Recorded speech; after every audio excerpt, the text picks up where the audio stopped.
Hi, everyone. This is Getting Your Edge, How to Right Size Your Home and Life podcast. I am your co-host, Dennis Day, and I'm here today with my co-host, Judy Grattan. Can you say hello, Judy? I can say hello, Dennis. Hello, Dennis. Hello, everybody. Today, we are here with Jeff Marks of Seattle Magpies, and he's going to talk to us about his business that helps people before they sell their home, whether you're downsizing or not, just selling. So let's introduce Jeff Marks from Seattle Magpies. Tell us a little bit about you and your business, Jeff. Yeah, as you said, we're Seattle Magpies, and we're what we call a full-service liquidator. When someone's getting ready to sell their house, they'll call somebody like us because the house has to be emptied to get it ready to sell.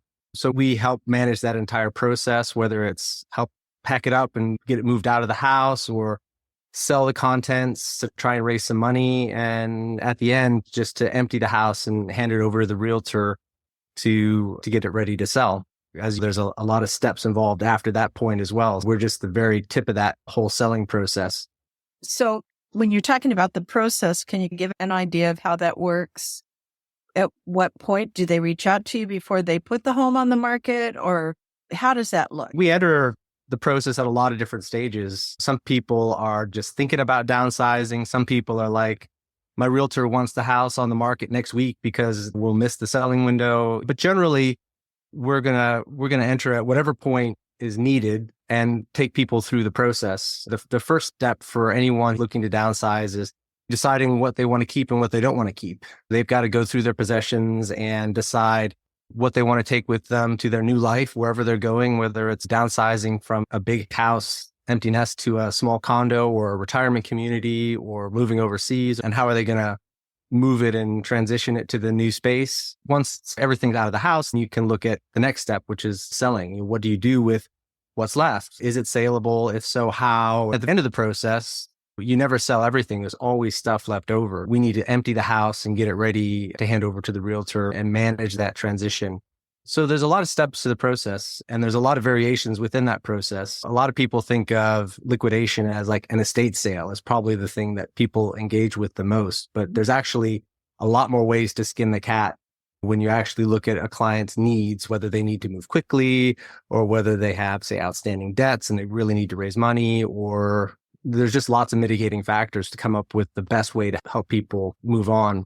You've mentioned before the fact that people can get quite emotional, and we have experienced that as realtors, that there's a lot of emotion in people downsizing, and particularly their home is their story. How do you deal with that? How do you help them to transition through the emotional part of that? We don't always enter at that point. Sometimes people have already left the house and we're just picking up the selling. There are a lot of instances where we are working closely with the clients to do that sorting process. A couple summers ago, we worked with a client, Neil, really nice guy, 92 years old, still playing tennis. His wife died.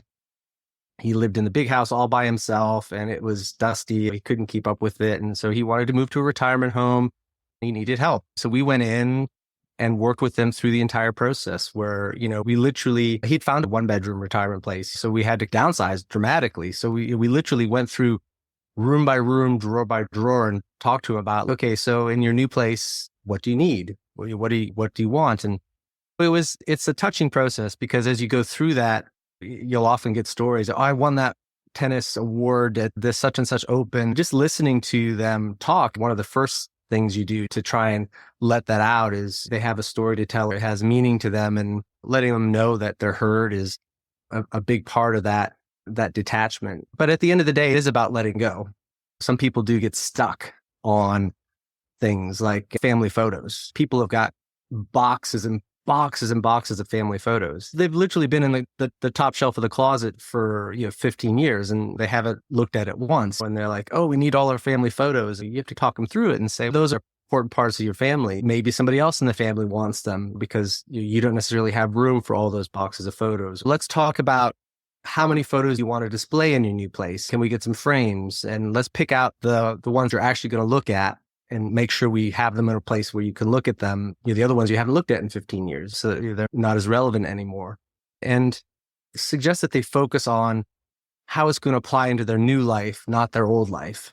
Mhm. We had a client who was really into cooking, and she was going into a retirement community that had a full service kitchen and cooking food service, but she really loved to cook.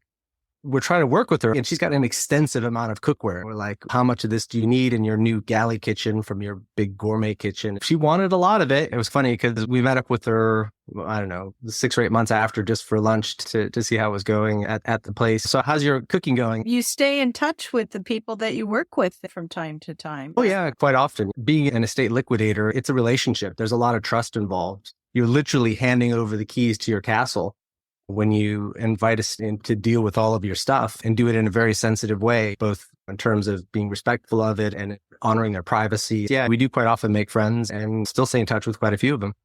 I think it's so important for people to consider a service like yours, because we've had situations where people are depending on their family.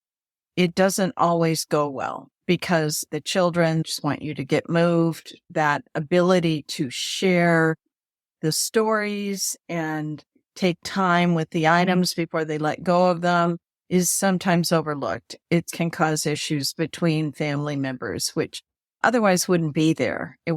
You wouldn't be having a problem if it wasn't for that. Sometimes it's even just having a third party do it. We haven't worked with this people yet, but they called us in because the house was an estate. It was a hoarder place, and the parents are out, and the children are they've got powers of attorney. They're trying to move them on, but my mom won't listen to me. She'll listen to my brother, but he lives in Spokane, and all the family politics and drama just start coming out. Someone who can stand aside and be the referee or help go through that. Or even situations where there's maybe some contention, like different people want different things. Sometimes we do things like what we call family days. If the family can't decide who gets what, for example, do it equitably, we basically come in and price everything, and then they come in and get first pick, so that when they're cashing out, they know they're equitably splitting things up. Cool. That's a good idea. I hadn't thought about that. That's really a good idea. So in terms of the value of things, I was very lucky that Jeff shared some knowledge with me a while back. I reached out to him trying to get rid of things like china and crystal and silver. And it's a rude awakening to discover that the things you think are worth a lot of money are not necessarily worth a lot of money. Do you encourage people to look for things that are valuable? What am I going to take? What am I going to leave? How do you address that? Because a lot of people, include me, but my mother-in-law is a good example, had a white sheer beaver fur coat. And she wanted, when she passed, everybody felt that we could get a lot of money for that white sheer beaver fur coat. And I'm like, no, it's not going to happen. And it went from grandchild to grandchild, finally ended up with my daughter. And she's, what do I do with this thing? I don't want it. And I'm like, at this point, it's been around for a couple of more years. Probably donate it is the best that you could hope for if anybody would even want it there. How do you deal with addressing a sense of value over some of these things that are not valuable anymore? First of all, it's important to point out certain things, like, for example, you can't actually sell beaver fur. It's illegal. So there's not a lot of value. Or that taxidermy big cat that your uncle brought back from Africa, illegal to sell. Bear claws, you can sell a taxidermy bear, but you can't sell the claws. Most forms of ivory, but I didn't even think about estate sales. Yeah. But when it comes to valuing, people are like, oh, this stuff has value, but you have to be able to sell it to get value out of it. We worked on an estate for a locksmith, and the sale of a lot of locksmithing equipment is regulated. You're not allowed to sell it because it's considered criminal accessory tools. If I give somebody a way to pick a lock and they happen to be a crook, then that's my liability and your liability. Oh. To your point about what's valuable and what's not valuable, people have different perceptions of value. Start with trying to get people in a different frame of mind when it comes to liquidation. It's not about the value of the stuff. It's what you need in your new life. Because once you have what you want, by subtraction, what's left is irrelevant. And in fact, we often talk in terms of assets and liabilities. You might have these big antiques and you think they're valuable, but trying to get the value out of them is going to add 8 weeks to the selling process of the house, and you're losing money. So they're actually a liability. As far as categories of things, you're absolutely right. People used to collect antiques. They used to be really valuable. People, particularly in the Pacific Northwest, aren't into antiques and they're very hard to sell. Grandma's china, which people love. Think of the people who are buying things these days and furnishing their homes, millennials and Gen Z. They have small apartments. They have fast lives. If it doesn't go in the dishwasher, they don't want it. Lots of people are moving on and getting rid of it. The market's flooded with it. Nobody wants it. Whereas other things do have value, things that people collect that you might not anticipate. For example, vintage Pyrex is highly collectible. That just blows me away. People are like, oh, that old Pyrex. Oh, no, that happens to be the limited edition spirograph with its Bakelite underplate, which is worth, like, we had a sale where we had that. And they're like, oh, that's just the Pyrex. No, that's the spirograph with the rare underplate. And we got calls from all over the country from people who wanted that thing. I think we sold it for $600 or something like that. Oh my gosh. Or other collectibles like Hot Wheels. Oh, those are my old Hot Wheels. No, that happens to be the first set of Hot Wheels they ever made in its original case. We got calls from all over the country for them. We sold 18 Hot Wheels in their case for $3,000. You have to know these things. There's a lot that goes into liquidation. And that's the difference between kind of, professional liquidator and someone trying to do it themselves. People are often like, we work on commission and it's a fairly high commission. We put a lot of work into it and bring a lot of knowledge to the table. So people are like, I can do it myself. And you can. You're probably, you got to put the work in to do it. You're potentially leaving a lot of money on the table by either not knowing what something's worth. They price their antiques really high, not knowing that they don't sell. And they either don't sell anything because it's priced too high, or they give it away because they don't know what it is. The liquidator's job is to extract the most value they can in the time that they're given. You mentioned hoarding, and a lot of people, including myself, the older we get, the more we miss that minimalist stage. How long does this take for you if you're going through every drawer and helping people parse through decades of stuff? What you're talking about when they're going through every drawer, there's 3 distinct services. We call that our pack and move service, and that's an hourly service. So that's different than the selling service. And the answer is it takes as long as it takes, or as much as they want to invest in that process. That hoarder house that we were talking about, the family was like, the mom wants to go through absolutely everything. And I laid out for them the amount of days and hours it would take to do it. And in that particular case, for example, was an extreme hoarder. Like, we literally have to do several dumpster runs before we could even move in the house. We laid out what that would cost to take her through it step by step. And we're like, it's a big number. And they're like, yeah, no, she's just going to have to say goodbye to it because that's just not practical or affordable. It's not that we're not good value for money. It's just a big ask. A house quicker than you think generally doesn't take more than a couple days to go through it and make the big decisions. There's plenty of revisions and going back and working through stuff, but we try and get clients in the right headspace before we start, because the more they can do in advance to get their head around what they need and want, the easier the process goes when you work with them to sort through things. So what are the common mistakes people make when they are separating and sorting? I think it depends on first of all, there's no mistakes you can really make, because again, if you're focusing on what you need and want, the biggest mistake you can make is trying to take too much. And you're making sure that as you are going through it, that you have a need or want for it or a use for it. I wouldn't go as far as to say it's the Marie Kondo, does it bring me joy, minimalist type of thing, but it's got to at least have a use. We had one client, Bruce, a lovely guy. He was getting on. He had health problems, but amazing guy. He was going to sell his house, buy a house for his son, go live with his son to live out his days and all that sort of stuff. But he'll effectively be living in a mother-in-law suite from his house. And he was an extreme hoarder. And we're going through this process of, what do you want? What don't you want? And when I say hoarder, again, hard to move around. And we go in the backyard and there's this tarp and there's all this stuff under the tarp. And I said, Bruce, what's this? We whip the tarp off and it's full of diesel fuel, water, tools, and things like that. He said, oh, that's my Y2K emergency stash. I was like, okay, Bruce. What of this do we actually need? There was a brand new in the box reciprocating miter saw from Harbor Freight, which was like, and Bruce, oh, I need that. That was a good deal. That's a great saw. I need that. Yeah. Finally, I turned to Bruce and I said, what are you going to cut in the next 20 years that you haven't cut in the previous 20 years that it's been under this tarp? It was an eye opener for him. Oh my God, you're right. I'm holding on to all this stuff. I got to focus on what I need and where I'm going to be and what I'm going to do. So the first thing is to be really strict with yourself about what you want and what you need. If you're going to hire a liquidator, let the liquidator do their job. Liquidation is a service. And you often hear people say, Oh, I went ahead and I did a bunch of donation runs. First, it just makes any liquidator's heart stop because you're like, oh, what did you do? Oh, grandma's old clothes. Oh, you mean the funky vintage ones that all the hip kids want? My old toolbox. Oh, you mean those Hot Wheels red lines that I sell for thousands? You don't know what's valuable or could be valuable and isn't valuable. There's enough stress in trying to manage your move anyway. Let the liquidator serve you. It's a service.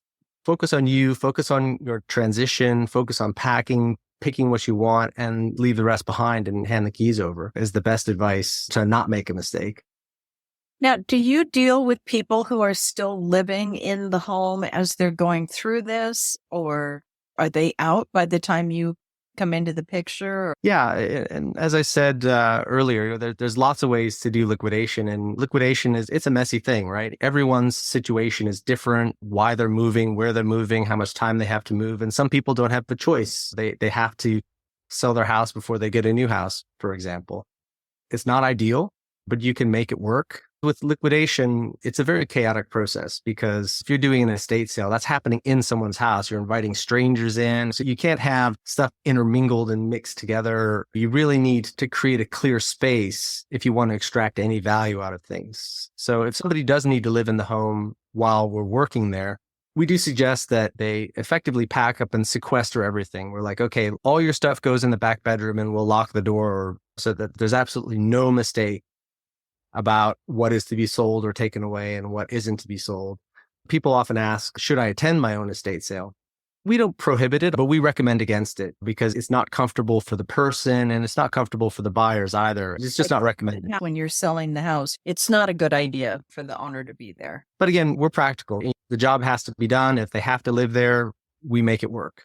They have to be ready to make those compromises. For example, sometimes we'll get a pod and we'll have them park it out front. We'll put all their stuff in a pod and it gets taken away to the storage facility. They live out of a suitcase for a couple of weeks or as long as it takes. There's lots of ways that we can make it work. But the best situation is if you can vacate yourself from the property. That's the best for everybody.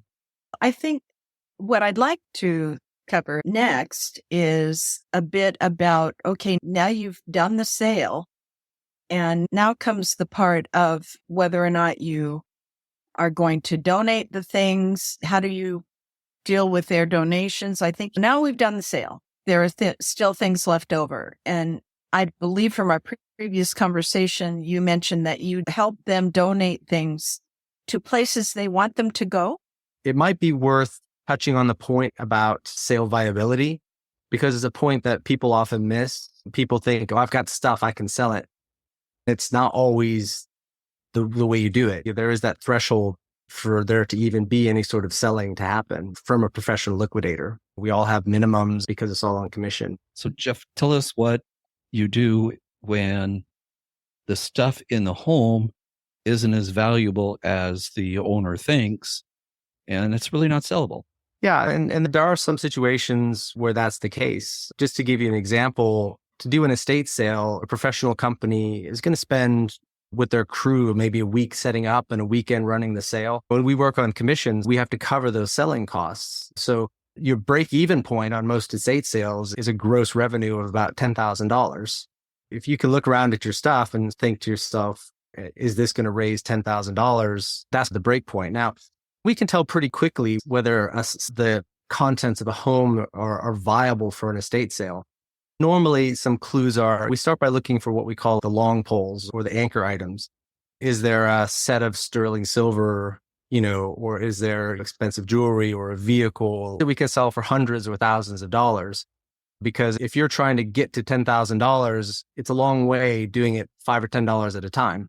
Just because it doesn't mean that household items aren't valuable. It just means that the help of a professional seller isn't covered by the value of what they are. And that doesn't mean that we can't extract value from it. We talked before about the contents of a house sometimes being a liability versus an asset. If you can't easily sell them because it's either not valuable enough or it's not the type of value that can sell locally, then you got to start looking at other liquidation options. Sometimes we do things that we call a pop-up sale, which is more like a managed garage sale. It's much less labor for us, but it allows us to generate some revenue. Sometimes there's a few valuable things like a vehicle. We could sell that privately and try and raise some money that way. Or sometimes maybe it's a small collection and we can do what we call a buyout with wholesale pricing and get on with the sale of the property. When a full estate experience isn't viable, you're looking at different options. And again, it's our job to try and figure out, is there value and how can we unlock it? And it's not always an estate sale. Can you explain that buyout you mentioned? I saw it on your website and I'm not sure what that is. Yeah. For example, let's take the sterling silver set, which has a good value. They typically sell for $1,000 or whatever.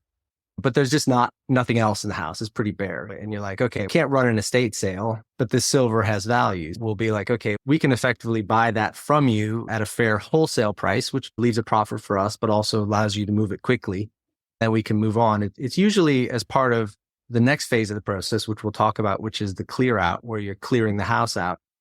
Because when we talk about the contents of the home as a liability rather than an asset, what we're trying to do is decrease that liability. Part of that liability is the cost of removing it from the house. When you're at that stage, it's not really about raising money. It's about how do you decrease that liability, decrease the cost of donating or trashing it. And again, one way is wholesale. We have other methods of selling that aren't estate sales. We sell online. We have private clients and things like that. If there's a small collection of Hot Wheels or whatever, we're like, okay, that's something we know we can sell online. So we work out, this is what we can sell it for. This is our margin. And we say, this is how much we can offer. It's a wholesale price. Our goal is to try and get those costs down when it comes to the removals to offset the cost of actually clearing the house. So that's how a buyout works. I'm really disappointed I didn't keep my Hot Wheels. I was right at the cusp, right when they started. Yeah. With the orange drac, the whole bit. Every time a new one came out, we were just wild about it. But yeah, you can't peck around for 60 years. So in your experience, what kinds of things are valuable? Is there furniture, artwork, jewelry? What tends to bring the most value? Interesting question, a tricky question, because within every category, there is something that's valuable. I'd say one of the principles about understanding what's valuable is if it was expensive when it was new, it has a chance of being expensive when it's old. Grandma's china is very nice quality, but she bought it at the department store. And it was department store china then, department store china now. So it's not rare or particularly collectible. As a category, china is not a great thing to sell. But if it's Wedgwood Queensware, there's a huge following for it and it's very collectible. We had a sale where we had a complete set of that and we literally had people, the house had a central courtyard. It was a lovely mid-century architecture house. And you could either go left or right. The kitchen was in the back and we had all these people signed up on the list. They wanted the Queensware and they came in the house. Some of the people who wanted the Queensware went left and right and they both met in the middle at the same time and they're both grabbing it it's just finally had to say, okay, wait a minute, who was first on the list and who gets it? There are certain categories that can be more valuable. For example, when it comes to furniture, I mentioned antiques not being particularly valuable, but in this particular market in the Pacific Northwest, mid-century modern furniture does very well. Just good quality, like full grain leather, Chesterfield. If it was really expensive or special when it's new, it has a chance of being valuable when it's old. Other thing that sells well in this area, again, we talked about toys, vintage video games, very hot market. People looking for those old Nintendo games and things like that. Just trying to rattle these things off the top of my head. We talked about Pyrex, other kitchenalia. There's a lot of vintage electronics and hi-fi is very collectible. Albums. Now, not all albums. Again, within the category, there are certain albums that most albums are worth $5. We had a record collection and we went through it and you'll look for the usual suspects, Beatles and Elvis and things like that. And we found a Beatles album within this category. It's called the Butcher cover. When they released the album, it showed a picture of the Beatles in white butcher's coats with chopped up dolls all over the cover. That proved too much for the market, but they'd already printed and released them. So they recalled all the albums. In the UK, they destroyed all the covers, but in the US, rather than destroy them, they just put a sticker over the Butcher cover. So if you have the original album that never had a sticker on it because you bought it like when it first came out or you had a promo version, particularly with the letter, then that's worth mega money. But a lot of people, when they got the sticker version, they knew to take the sticker off right away. And it caused a little bit of damage, but you could steam it off. And anyway, there's various grades of this butcher cover. And I think we sold that album for about $1,200. Wow. There are categories of things to look for, but the main thing is knowing the thing that is valuable and collectible. The best of each category is what you're looking for. Things like Pianos are the best example of a liability versus an asset. Even if you gave it away for free, the person is going to be spending $300 moving it and $100 tuning it. And these instruments just aren't worth that much money. You can get a good digital piano that takes up less space for practicing. I've seen free baby grand pianos. I have hauled pianos to the dump in homes that I sold because nobody would take it. Yeah, and it is a shame. Again, it's one of the other things about being a liquidator, though. We often say, I got a piano guy. He can tell me whether the piano has instrument value, some cheaper brand pianos that, or older pianos that weren't actually that expensive to begin with, and they're just worthless. But there's other pianos, obviously, like a Steinway is always going to have value. It's worth restoring, it's worth whatever. Yamaha is a very good brand. It has musical credibility. So there's a market for it. I call my guy, tell him what I got, and he tells me whether that's an instrument or whether it's a paperweight, and we deal with it appropriately. What do you love most about your job? It's an interesting job. One of the coolest things about the job is we're learning new stuff all the time, and it's very stimulating. I often tell clients jokingly that I know more about Barbie clothes than any adult male has any right to know, because I had to research them, and I sold one Barbie outfit for $500. You just learn these things through experience. But I think the best thing about it is just our ability to help people.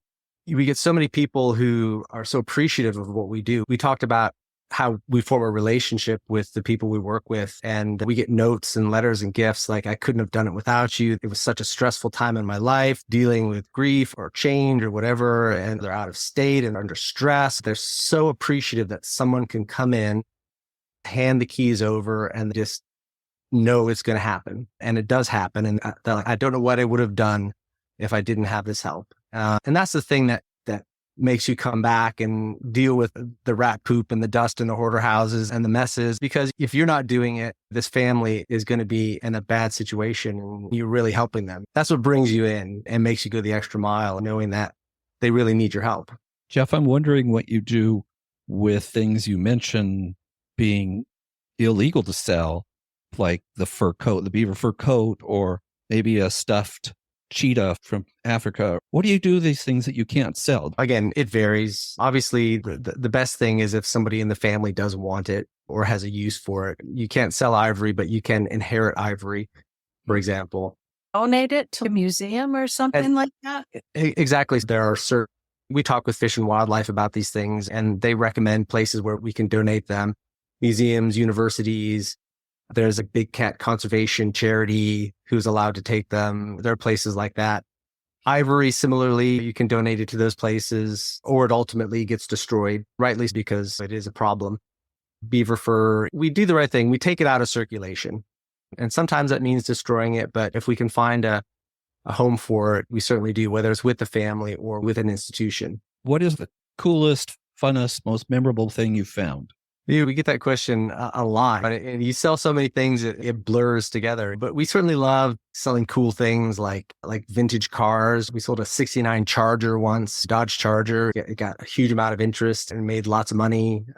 We love our jewelry, finding some great big diamonds and learning about them and getting them graded. In terms of cool stuff, I like industrial stuff. We liquidated a guy who was basically a forensic analysis. So we were literally, think Abby and CSI. So he had a mass spectrometer and microscopes and samples to compare things to. And it was really fun because we have to learn it, and we're reaching out to people all over the country. It's just a very narrow market. So we're making connections and learning about all that interesting stuff. So many unusual things. There are a lot of metal workers in this region. So we get lots of blacksmithing, cool specialty tools, and big industrial things. People get excited about all sorts of stuff, but the more obscure, the better for me. One of my particular areas is vintage hi-fi and electronics. I love finding that rare clipped corner horn that if people want to collect, or the Pioneer stack from the 70s that's got the original everything, the equalizer and the reel-to-reel tape, the whole 9 yards. I love my vintage electronics, my obscure industrial things. Very good. Jeff, tell us, how are you compensated for all this time and hard work?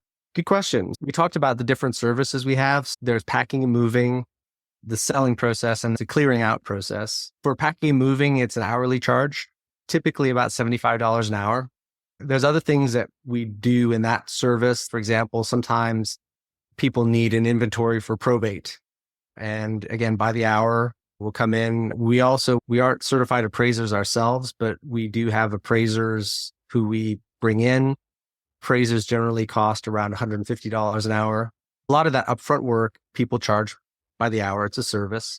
But when it comes to estate sales and working on commission, most companies charge a similar rate, about 40% of the gross. Some companies charge a little more, a little less, depending on the situation. The amount of effort doesn't really change. And the main thing is finding someone you feel you can partner with when selecting an estate sale company. It's not something you price shop on. It's about who's going to service you the best. So yeah, 40%. And that's why there's a minimum amount. A lot of companies have that in their contract, and we're very straight with people. The whole process starts with a free consultation. We'll come in, look at the property, and we can tell you whether it's viable. If it doesn't, we'll tell you it's not something we can help with because it won't cover our costs. But here's some things you can do. And we're not shy of even telling people, you'll probably be better off if you did it yourself. This sells best on Craigslist. If you know how to do that, great. That's where I'd suggest you try and sell. It's on a commission, and it's generally around the 40% mark, About The clear out. So the clear out, once the selling process is done, even if you have enough contents to run an estate sale, you never sell everything. You probably are only selling half of the contents of the house. It is possible to literally sell everything in the house. If you price everything at $1, you could empty the house. But that's not the job of a liquidator. The job of the liquidator is to extract the most value in the time that you have. And if you can sell half of the house at a premium, you're going to make more money than if you empty the house selling everything at $1, right?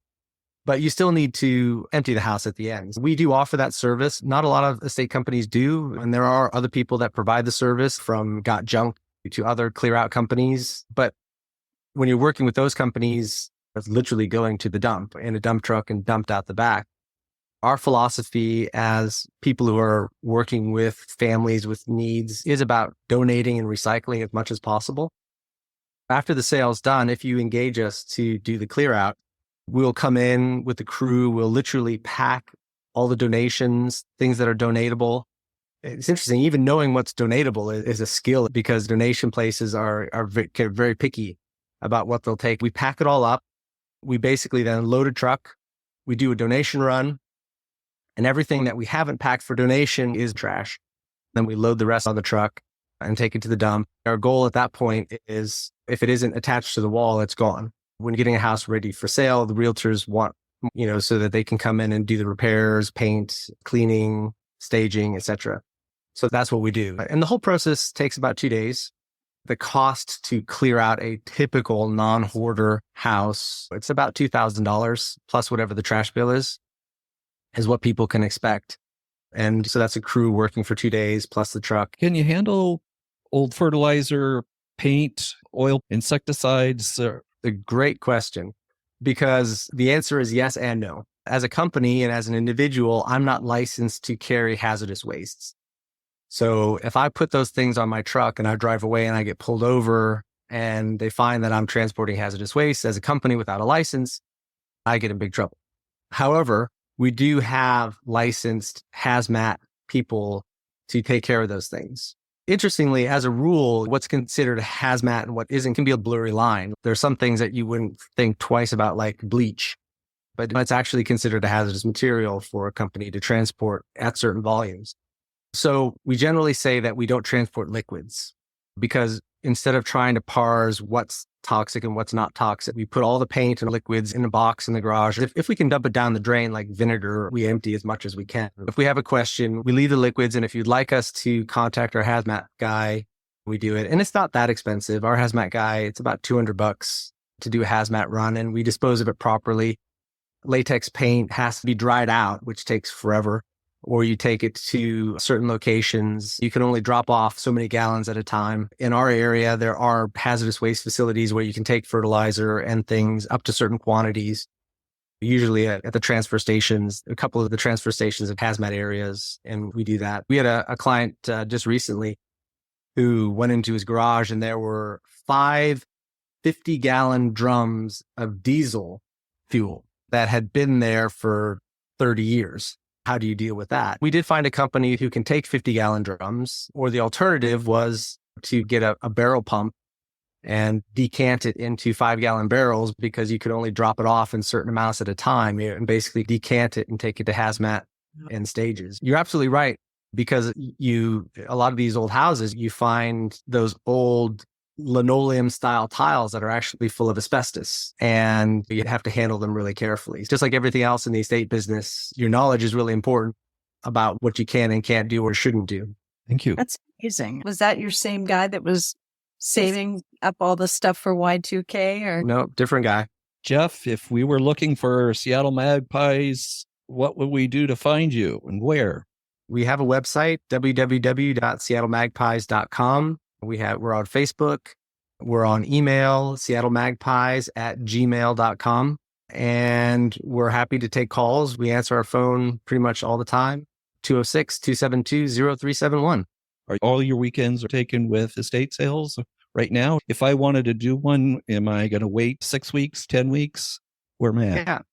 Yeah, absolutely. We're typically, first of all, if you want to engage us, we can come out and do a consultation pretty quickly during the week. But as you rightly say, the weekends book up pretty quickly. And us and pretty much all the other credible companies that are out there, and there's some great liquidators in the Seattle area. We all know each other. We all help each other. But most of us are booking 4 to 6 weeks out. So if you're looking to sell things, expect a delay of 4 to 6 weeks. Because if we're not doing an estate sale, we might be doing a move. We might be doing a clear out. Our weekends fill very quickly. You'll find that we get calls all the time where people are like, I need to do a sale. I've got lots of great stuff. Oh, that's great. I love to hear it, but it needs to be next weekend. We're like, sorry, we can clear it out for you. We can maybe do a bit of a buyout. When you're having those discussions with people in strategy, it is about trading. Sometimes it's about trading time for money. If you're trying to get it on the market before the August summer vacations, sometimes you just got to make a decision. But yeah, to your point, Dennis, expect a 4 to 6 week window for booking most estate sale companies. This has been great. Jeff, I really appreciate your time. We'll get your information on the audio and video Printed on there as well. Any last words? Anything we didn't discuss that you feel the need to let people know? No, there's so much that goes into estate liquidation. The best thing is to engage a company and get that advice. And we love to talk to people and help them out. Even if our advice at the end of the day is, here's how you can do it yourself. The best thing is to get that conversation started as soon as possible. We're all here to help you, and we hope we can. Why magpies? Good question. We have a lot of expertise. There's another part of our business that we didn't talk about. We have a big eBay business. Okay. We've got a warehouse. We ship thousands of packages a year all over the world. And that really helps us tune in to what's valuable and what isn't valuable. We have a pretty deep knowledge, not only because of what we sell at estate sales, but because we sell a lot of things through other channels as well. Also, the trust factor. Our clients give us a lot of feedback that we're very responsive and reliable. Our business is pretty much 100% referral. We generally work with people who know us and they keep calling us back because they know they can rely on us. When we say we'll get the job done, we get it done, which is particularly important when working with realtors because you guys have scheduled the painters and you've scheduled there's a lot of dependencies that are involved in getting it done. Reliability is a big factor for us as well. We're fun to work with. We like people. We like helping people out. Hopefully, if there's a good chemistry, people will feel the same. Anything else, Judy? I don't think so. I was just very impressed from the first time I talked to you, Jeff. You were honest and supportive at the same time. I'm talking to you about my great aunt's china from Japan, and I was able to let go of it because it was like, why hold on to it? I gave it to a very dear friend who wanted it, and it made me feel good. Thank you, Jeff, so much for taking the time to be with us. And we will have a fabulous guest the next time. If you are interested in contacting us about downsizing or any other real estate question, give us a call or go to our website at edgegroupteam.com. Thanks for watching and listening. That's it. See you next time. Bye. Thank you, Jeff. Thank you, Dennis. Thank you, guys.